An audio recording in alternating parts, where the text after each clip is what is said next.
you might be in the tech business, but you need to have, I said this earlier, value propositions, but you need to come at it from a business perspective. If you don't have it, then go find somebody to mentor you that give you the business perspective. Otherwise, my belief is you're likely to fail.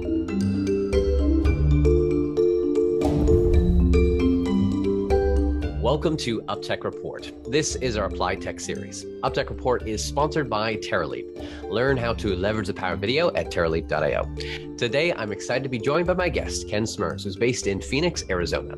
He's the CEO at Zelus. Welcome, Ken. Good to have you on. Well, thank you, Alex. Appreciate it. Now, Zelus is a professional services provider. You're in the construction, architecture, owner space, providing services to them with virtual design and construction. Help me understand, Ken, what is the problem that you guys see and solve every day? So the problem we solve is whether you're an owner, whether you're an architect or a contractor, there is a lot of inefficiencies in the construction process, either from a new build perspective or from a renovation perspective. So what our company does is we take new technology, typically three-dimensional digital technology, and we incorporate that into the construction process, thereby adding much greater efficiencies into the construction application from all those different shares. Again, owner, architect, or contractor. So let's take a moment and go back in history here to help me understand how Zelus got started. Well, it probably shouldn't have gotten started. I am a recovering general contractor that escaped California about 18 years ago, and I became aware of a new technology called laser scanning. And that technology allowed you to take very, very fast laser scans of an existing condition, an existing environment without having to touch it. And it could shoot a distance as far as maybe, 1,000 feet. Having been a general contractor, I also understood the value of measurement.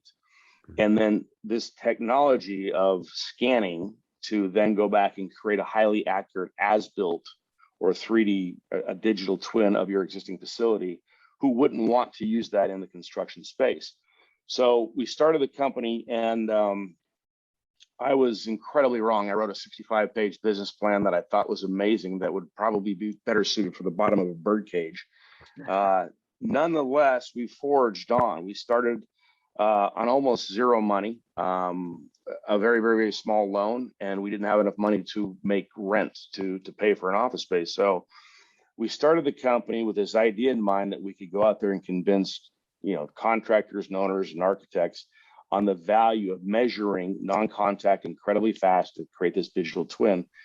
And who wouldn't want to do that? And the fact is that almost nobody wanted to do it because it was a threat to what they already knew. And I completely missed that, right? So just because you have technology that can solve a problem doesn't necessarily mean you want to change your ways. Mm. So when you started with this idea, it's like, man, everyone would want this. This is great. I feel like it's actually a lot of tech entrepreneurs. This technology is awesome. Why doesn't everyone want this? And then you start to sell it and people are like, no, that we don't want that. What did you do? Well, we panicked a little bit because we couldn't understand that. Nonetheless, we were sincere. We guaranteed our work, and we provided a really quality product. And we did everything we could to tell stories. A lot of times the best way to change behavior or get people to understand something is to tell them a story. So we had one or two great success cases out of the gate. We had those clients then do some testimonials for us, and we found new markets, and we told stories, and we would then come in and sit down and also set metrics. So between storytelling and then the metrics, so we would offer our clients an improvement between 9 and 13% on their reduction in construction costs. That's very significant. And once we started talking metrics and started talking ROI, again, in combination with that story, people started to listen to us. And then I think, honestly, too, some of it was the fact that, I say I have blonde hair, right? But the fact that I'm an older guy, they took a little bit more trust in us, and maybe me initially, just because I was a seasoned guy and I understood the construction process, having been a contractor, and I could speak in their language and their terms. But there was some wild misses along the way too. So it kept growing. If anything, it's a note for other tech leaders that to look at the industry and potentially pair with someone if you're not that person that can has that experience and have that face that others can connect with. What year again was this that you first set out? This was 5 years ago, about 5.5 years ago. Actually, 6 years ago now. Yeah. 6 years ago, and you just get a small loan and do this on your own. You just have this drive to delete it by yourself.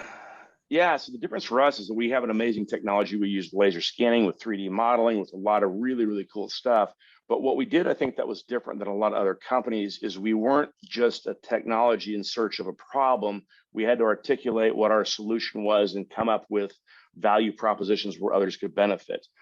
In focusing on that and not just the sexy technology that is scanning and modeling and providing amazing as-built and advanced clash detection and on and on and on, we would just slow that roll and we took it to one or two great value propositions, focused heavily on that, and actually tried to share that journey with our clients. So the client would have us come do the work for them, and we would set metrics and expectations. And along the journey, say the job lasted 6 months, we would continually check in with the client to make sure that they were satisfied. So the retention rate of those who started to use us was incredibly high. But again, Alex, to really frame this, right, the technology we use, there's only about 30% of the time where we're ever even in a competitive bid situation. It's that new. So we're really, truly creating our own market. And to other people in technology companies, I think it's really important to identify what are your value propositions, how are you going to benefit somebody else, and not just get all buzzed up on the technology itself. Were you relying on your existing connections to get into the first couple bids and stuff? Yeah, we did rely on existing conditions, and some of those turned out to be nightmarish. One example is we pursued and had no less than 33 meetings with one of the largest retailers in the world based in Arkansas, so you can figure who that might be. And we walked in there and we thought we had it all down, and we focused too much on exactly what I'm talking about, the technology and how quick we could go create these models, these retail stores. And we didn't focus as much on the value propositions. And the truth is, it was epic failure. After those 33 meetings, we still did almost no revenue. So, Alex, a lot of what we did was, just we had some wild misses. But what we were really smart about, I think, and I work with a great bunch of people who I care and love them all. We were open to ideas from anybody in the group, anybody in the company, because I'm wrong a lot. And by doing that and having a team approach to who will adopt this technology, who will adopt these services, it became easy when we had a win to leverage that win into something bigger. And so the company started to grow. So the original, 9 people that we started with off, picnic benches because we couldn't afford rent, is now evolved into about 140. So full-time employees. So that's a pretty significant growth curve. And obviously some people got it, but there was a lot of crash and burns along the way. Obviously, every individual you hire has importance and value, but are there any key hires that really helped you grow even further or helped you scale faster? Yeah, so our early on, so I would suggest any entrepreneur or upstart tech company is you have to get people with a really, really high character and a great work ethic. And that's not always easy to do. But Ted is our chief innovation officer. Laura is our HR manager. Randy Marks, Sean Spisak, Bo Hatfield, some of those original team members that we all worked together. We had a common respect for each other. I use the word internally love. And I don't mean that in a romantic sense, but I mean it in a love of what we do, of very much of family. And like a family, we fight and we argue with each other too. But at the end of the day, we all agree we're going in this direction. And that makes us, it separates us, I think, from a lot of the rest of the people out there and a lot of other companies. This mentality of creating the right culture so that you're able to find these people. Is there any things that you look for in someone of, okay, this person will fit well with us, this character trait? What's your hiring process and look like for you as a leader? Yeah, we hire only about 3% of the applicants, which is a really, really low number considering, the need that we have for hiring talented people and quickly. The process is multi-level. It focuses a lot on, and let me back up, a lot of what we do, there's not labor pool out there for. If you wanted to hire an accountant, there's a lot of accountants, or an electrician, there's a lot of electricians. There aren't a lot of people, like very, very small, very almost non-existent labor pool of people who are doing 3D modeling in the construction process. Mhm. So we first of all want to identify, do you have the skill set, a basic skill set to understand 3D modeling? Do you understand the world in 3D? Do you have some basic aptitude? But the more important thing, I think, is hiring the right character. And that sometimes is difficult, but a lot of our interviewing processes, and Laura, our HR director, does a great job of this, is based upon who is the person. Is this the type of person that has good character? And we form the interviews that way, that a lot of questions are asked about character and about, your life experience. And we want to really bring people on. And that doesn't mean that they're all alike. We have an incredibly diverse population of our employee group, all sizes and shapes and backgrounds. And I think at the current time, I think we have people from 9 different countries working here. So we're also open to that too. The really big thing though, Alex, is the retention part of that, right? So if you don't fit kind of our culture, you'll find yourself not being comfortable, not wanting to stay because you don't fit in like the others, because we're highly transparent in our communication, in our performance standards, and what we want internally. And at the end of the day, we still want to have fun. I mean, this is not science. We should enjoy what we do. And we want to create an environment where people come to work, and on Sunday night, they're not dreading having to go to work on Monday. They're like, hey, this is fun. I can't wait to go see those people. For having the right people on the right team, that's essential. And you deciding to bootstrap, or in some ways, getting a loan and be able to grow that way, means it's a slower growth maybe than if you just get a big VC funding or something. Did you ever get more funding, or has it always been just continual bootstrap growth? Yeah, Finger Group, we've been bootstrapped the whole time, and which has been really good, and we're in a really good financial position. But there were definitely some days in there we were struggling to make payroll, and is this going to work? Do I need to go to the bank? We had considered the VC option. It wasn't right for us because I didn't want to be leveraged and beholding into something else if I didn't need to be. So. But there were definitely some moments we had to ask a few people, hey, can we skip a paycheck this week? And they said yes, and we made it right. But there were nights I didn't sleep so good, for sure. Fast forwarding, so about, I was saying 6 years ago or so that really kicking this off, so 2015. Fast forward, has the market in the construction industry adapted to technology more, like readily interested in it, or is it still the same? They don't care, they don't want it. Just show me the problem that's being solved. Yeah, so there has been a slow adoption. People are talking about it. What I think our bigger challenge is there's not a clear definition of what VDC is, or virtual design and construction. And so there are many different people with different definitions. It also is different if you're an architect and you just want to design building. If you're a contractor, you want to be able to fabricate off of these 3D models. The architect doesn't care about fabrication. So there's also then aligning what we can offer and the technology we use to the right mission for that right product type or that right end user. Another way I would answer your question, though, too, is the pandemic has actually helped the acceleration of the adoption of our technology, in that people were forced to go digital if you weren't before. You're forced to see things differently in a workflow and a work process, especially within the construction process. It's completely changed because of remote workers, because of prefabrication offsite, because just the communication changed. So it's been easier post-pandemic, I think, for people to want to, in our space, want to try new things. The adoption of technology because of COVID, there's been huge push on many levels. What have you found, though, that when it comes to helping with marketing and adoption of that, is that relationship? Is it you guys mostly do through sales? It's just like a sales, like a person has to sit down and walk through the entire process, or is it more like they are able to look at your marketing materials and make sense of it? I'm just kind of curious of your communication method. Yeah, no, great question, because it's another thing that we screwed up. We would, our sales team in the back in the days when I was selling, we would make the mistake and want to come in and I call it figuratively vomit all over your shoes with the benefits. We can do this, we can do that. Look at us, trust us, use this. And it works sometimes, but what we had to do and what we made the kind of the pivot towards is come in and ask questions. Come in and position yourself as a consultant. And once we started doing that, then we were on the same side of the table as the client. Again, focusing on our value propositions. There's about 18 of them that we have. We've identified them. But we'd focus on maybe one or two, but we would ask the client, the end user, what's important to you? What do you want?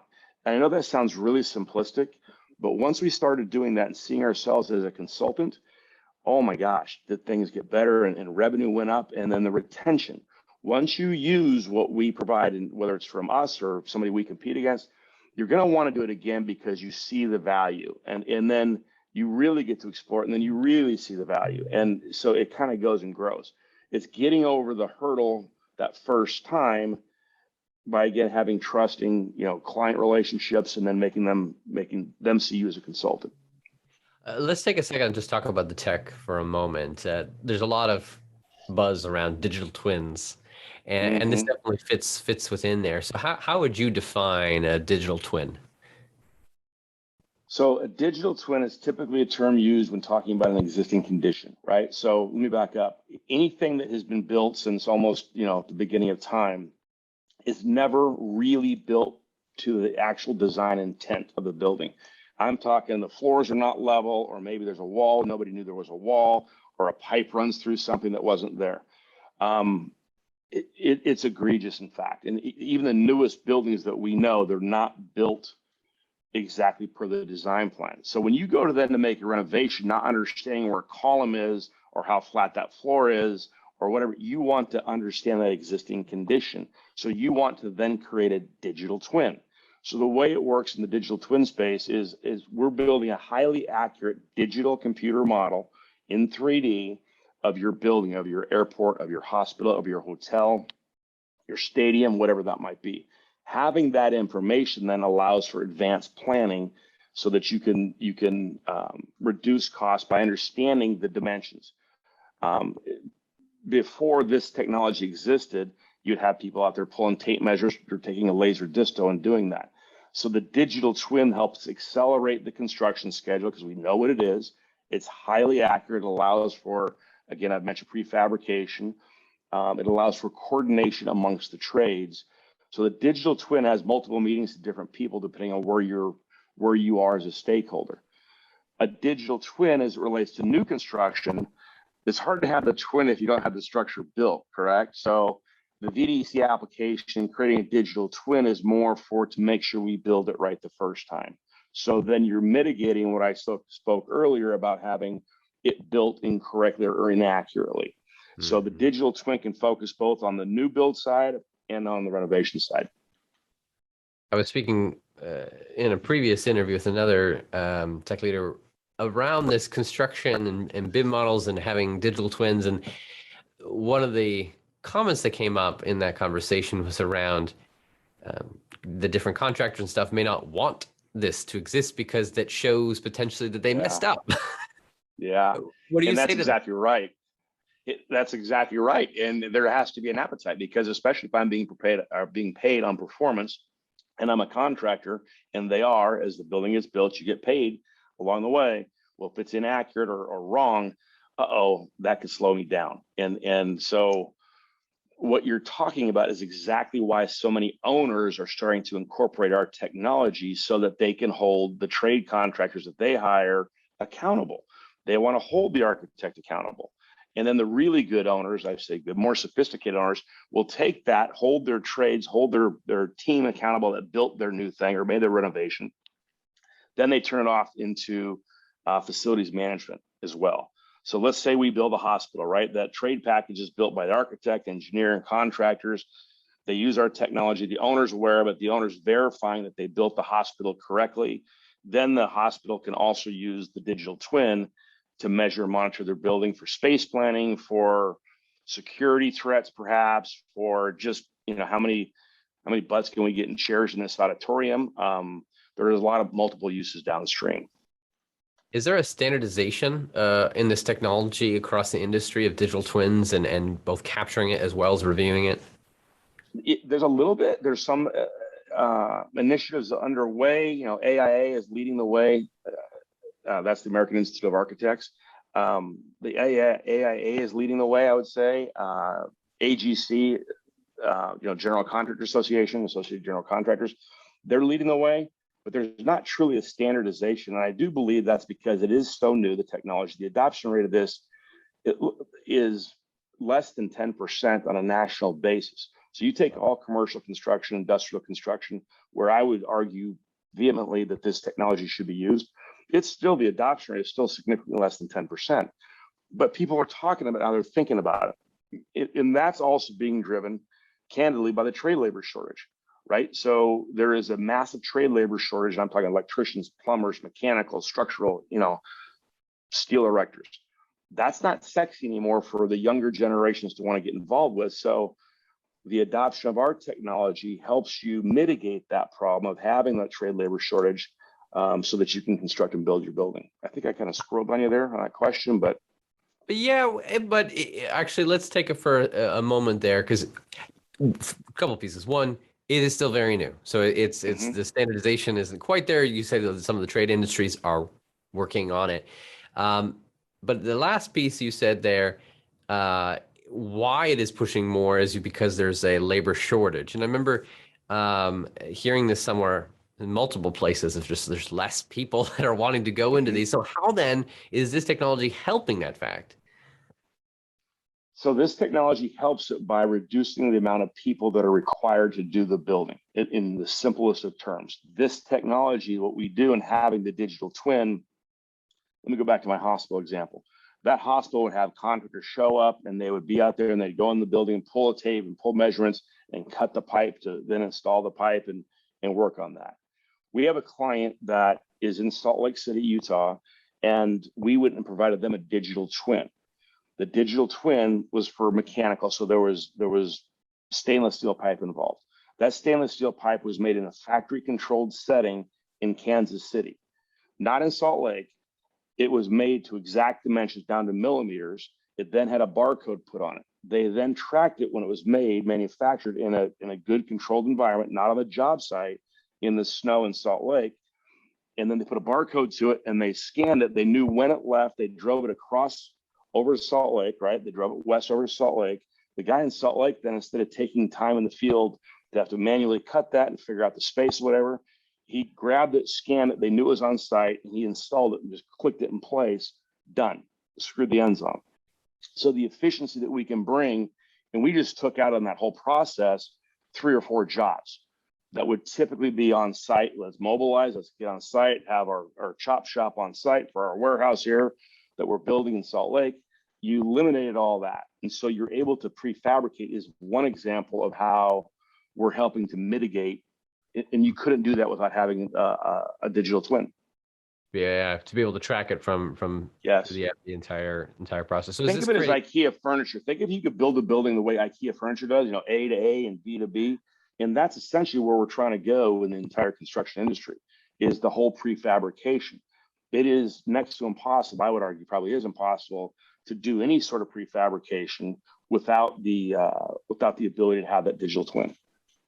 Would you see then a large growth then in new industries of the prefabbing and then sending it? Yeah, that the prefabrication is going to be huge. It's you hear about how buildings are being printed in 3D. That's not really what I'm talking about, but the fact that it's super close. You're going to have to find ways to find compensatory strategies to build and erect your facility, whether new or renovation, using technology. And there's multiple ways of doing it, but right now, I think right now the construction industry is in a bit of turmoil, right? So they're adopting technologies, stuff that we offer, but there's also massive supply chain issues, as we all know. There's shortage of raw materials. So it's a really unique time right now, I think, and I don't see it getting any better for several years at least. Let's just take a second and pontificate. Imagine with me if you could guess on where technology innovation will take us 5, even 10 years from now in the construction space, what do you see happening? What technology do you see coming forth? Boy, you're asking the guy that wrote the horrible business plan and barely pulled this thing out of the fire to start the company. So that means my opinion means I don't know how much my opinion is worth. You're going to have the adoption of technology. Prefabrication is going to happen, but I believe that the owners are going to want to control their asset. They're going to realize that that hospital or that stadium has a life, and that life will be not just in the build side of it, but as the life cycle of the building goes, there'll be renovations of that building. But the owners are going to drive the integration, implementation of technology, and they're going to drive it the same way we have smart houses now. You can control your temperature on your phone and all that. You're going to see hospitals, hotels, airports all become smart, become intelligence. They're going to have built-in metadata that allows them to take the operation of that facility, of that asset, back to a set of financials. You're going to be able to understand the computational fluid dynamic flow that it takes to air condition this room or this hospital or this airport. And you're going to take that back and how much we're spending, how the sunlight's hitting the building, is it warming, is it cooling, and you're going to make forecasts. So if I'm looking ahead 5 years, you're going to have significantly more owner involvement the owners are putting pressure on all the trades and architects and engineers that created my building and or renovated my building to use this technology, because they're going to see their structures as assets, and it's going to be a financial measurement. Owners will be the pushers of the technology itself. Yes. They're the ones that will benefit the most. And having said that, I could be completely wrong, but that's where I think. I'm just one blonde-haired guy. I'm curious, just on a personal note. I mean, did you always like technology? Because you said you were a general contractor. So how do you go from that to the whole in the technology space and applying that? I'm blessed. I have an outstanding team. I like I said earlier, I'm not a tech guy at all. I'm a team builder, and my goal is to to try to build business and build the team. And again, I think that makes us unique, because a lot of the people we do compete against are more, excited about the technology, and that's not how we started this. That's not our thing. So what I did to answer your question is not being a technology guy, which I'm not at all. Truth is, I couldn't do a 3D model. We sell 3D models, digital model. I don't know how to do it. How bizarre is that? But what I did understand is the value of it, and I had the ability to assemble a small group that then has turned into a much bigger group. And my job is to skipper the ship from the business side of things. Mm-hmm. So I get a lot of credit, and people often say to me, "You must have an engineering background, or you must." No, I started in the field. I was a contractor. I'm a knucklehead, and I shouldn't be here, but I am. But I can build a team, and that's really an important thing I would suggest to anybody in the tech business. You might be in the tech business, but you need to have, I said this earlier, value propositions, but you need to come at it from a business perspective. If you don't have it, then go find somebody to mentor you that give you the business perspective. Otherwise, my belief is you're likely to fail because it doesn't take off. For you to recognize the opportunity, I think that's a big thing, because you said you're not a tech person, but you saw it. What did you see? I'm kind of going back into our history, but I'm just curious again. Like, what did you see that tricked your brain into seeing this? What I saw was literally the fastest measuring technology known to human beings is what I saw. And it legitimately is that. And I used to do a lot of public speaking, and I would say that, I'd open up with that. I'd say, I'm going to demonstrate to you, which was the wrong approach, by the way. I shouldn't talk about the technology. I said, these are the problems we can solve, and I should have had that. But I would get up there early on when we were selling technology, and I would say, I'm going to demonstrate to you the world's fastest measuring device you've ever seen. And people, oh, sure, right? By the end of the demonstration, they're like, holy smokes. He just measured that entire back wall down to 4 millimeter accuracy in under 30 seconds. And it was a giant back wall in an auditorium or wherever I was speaking. So they got it. So what I did see, Alex, was applying this new technology. I understood the value of measurement in construction. It's everything, right? Construction is materials that labor is putting together. It's that simple. If you could understand the measurements, the digital twin that we keep talking about, the dimensions between things, oh my gosh, was that an amazing thing? So that got me really excited. And then I was able to recruit some people who are technical, who do have fun with this. And we kind of came together, and that's where we are today. I'm curious for because it's, if anything, maybe heartwarming or nice to hear for those business leaders out there that aren't tech people, but to know that they can still build a team to be able to grow a company and serve a need. What did you do? What did you look for? How did you build that initial team with the tech individuals? How did you find them? Do you already have those relationships? Walk me through that. Yeah. So it was a challenge, candidly. We try to hire people based upon the character, but how we identified it, once we kind of got over that 50, say 35 to 50 employee headcount range, what we did is we started talking about it differently. We started trying to do social media stuff. We would attend conferences and present, and we would get people excited about it. And that led to one thing, and then on and on and on. But honestly, the single biggest, the most direct and blunt answer I can give to your question is the people that we hire tend to refer and tend to hang out with other people who have their same skill set. And our greatest way to find those people is from internal referrals. This guy's working out really good, and his cousin is there, or his church group, or his little league association. And we've grown the company a lot through referrals. I don't know if there's a magic out there. I just really want to really hammer home, just because you have a great technology does not make you successful. And you need to figure that part of it out. Too many people also in the tech industry and technology and businesses in general have this bad habit, because they're so romanced by the technology, that they work in the business instead of working on the business. And you need to have both, and you need to recognize what you're good at, because there's some that are really good at working in it, and some that are good at working on it. And so know those lanes, and then you can help kind of grow your company. I kind of close in on this question here. Ken, as the leader building the team, what's an effective use of your time in a week? Maybe just take me through it, maybe a usual day or a week. Where are you spending your time and energy? Yeah, so my as the CEO, my job is switched from, in the early days when I was the only sales guy, my job is switched. I'm looking now more at strategic relationships with other business partners, other business enterprises, more at an enterprise level, where we want to come in and partner longer term to other customers, maybe not customers, but maybe it's an engineering company. And we get tight with an engineering company or a surveying company, where we can bolt on our services to help us both have wins and create growth. So I spend time doing that.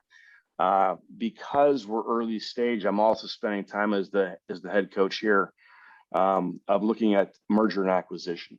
So there's a lot of smaller companies that do what we do all around the country. And one way that we can grow and help them, and they can help us, is by adding them and making them part of the family. So my week is spent doing those things. I then also have my direct reports. There's about 7 right now. Is just checking on them and making sure I'm doing everything I can to provide them resources, whatever that might be. And that's ever changing, whether it's training, whether it's a hard asset, whether it's, whatever that might be, emotional support, leadership support, just another, sounding board. So that's sort of how I spend my time as the head coach of the team here. You gave mention to moving out of the sales role. How long were you then just the main salesperson? And when did you hire your first salesperson?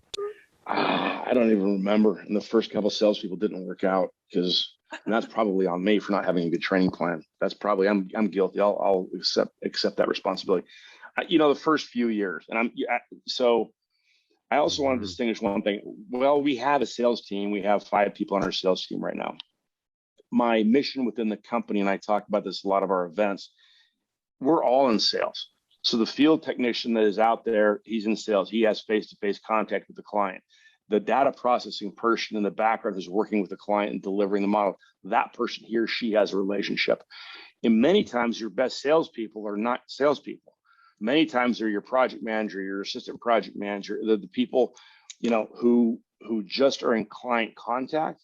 And we ask those people on our team to help step up and provide leads. Sometimes in the beginning, they got a little bit hesitant on that because nobody wants to be the sales guy, or at least the technical people typically don't want to be. And the sales guys, they all make fun of each other in a very nice way. But the truth is, a project manager is already working with you, has a relationship, and we like to do business. We as humans, I believe, like to do business with people we like. So that PM actually has a substantial opportunity to develop further out that relationship with that architectural firm. So we're all in sales as the sort of the short version of that. All in sales. Ken, you've shared with us a wealth of information, both from the journey that you've been on and some of the struggles that are realities to the beginning of business, the technology of how it works and the future really of where this is going with digital twins and prefab, as well as just some lessons learned as a leader. Thank you so much, Ken, for sharing. This has been awesome. Alex, thank you for having me on. I appreciate it very much. Thank you. And we'll see you all on the next episode of UpTech Report.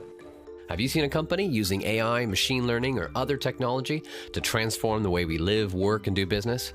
Go to uptechreport.com and let us know.